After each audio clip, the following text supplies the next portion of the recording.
ইতিহাসের সবচেয়ে বড় উন্নয়ন বাজেট দিতে চায় বিএনপি সরকার। 2026-27 অর্থ বছরের বার্ষিক উন্নয়ন কর্মসূচির আকার প্রথমবারের মতো 3 লাখ কোটি টাকা ছাড়াবে। আর সবচেয়ে বেশি বরাদ্দ থাকছে পরিবহন ও যোগাযোগ খাতে।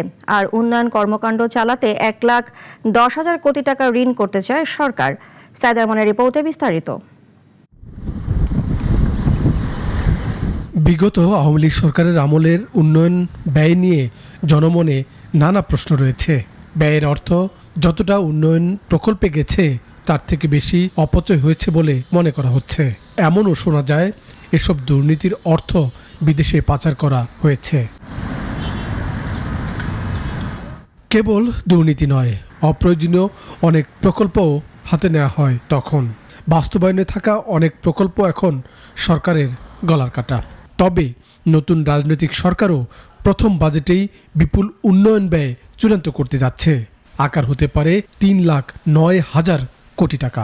নতুন প্রকল্পের যে প্রস্তাবগুলি আসে বিভিন্ন মন্ত্রণালয় থেকে প্রস্তাব আসতেই থাকবে, সেখানে আপনার একটা গেট কিপিং এর ব্যবস্থা থাকতে হবে যে যে প্রকল্পগুলো আমার এডিপি তে ঢুকছে, যেখানে আমি বরাদ্দ দেব, সেগুলো বাস্তবায়নের জন্য প্রস্তুত কিনা।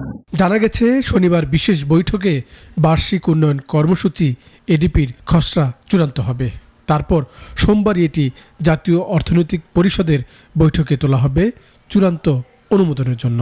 আর বড় এডিপি বাস্তবায়নে সরকার যোগান দেবে 1,90,000 কোটি টাকা। ইনফ্রাস্ট্রাকচার ইমপ্রুভমেন্টের যে খরচটা, এটা আমি কমানোর পক্ষে না বা বন্ধ করার পক্ষে না। উচিত হবে এখানে যেন অপচয় না হয়। এই অপচয় দুর্নীতি রোধ করে যদি আমি খরচ করি, তাহলে আমি এটাকে ঋণ করলেও আমি আপত্তি করব না। এবার এডিপিতে স্বায়ত্তশাসিত সংস্থাগুলোর নিজস্ব অর্থায়ন থাকবে প্রায় 9,000 কোটি টাকা। আর সরকার ঋণ হিসেবে পেতে চায় 1,10,000 কোটি টাকা। তবে ব্যয়ের সক্ষমতা ও মান নিয়ে যখন প্রশ্ন, তখন চলমান এডিপি থেকে প্রায় 1 লাখ কোটি টাকা বাড়ছে। অপ্রস্তুত প্রকল্প যদি পাশ হয়ে যায়, তাহলে আপনার এই বাস্তবায়নের প্রক্রিয়া শুরু হতেই 1.5-2 বছর লেগে যায়। এবং একবার যদি আপনি সংশোধনের পথে চলে যান, তাহলে কিন্তু এই আন্তঃমন্ত্রণালয়ে ফাইল চলাচলে প্রচুর সময় অপচয় হয়। পরিকল্পনা কমিশন সূত্রে জানা গেছে 2026-27 অর্থ বছরে মোট প্রকল্প থাকতে পারে এডিপিতে 1,121টি।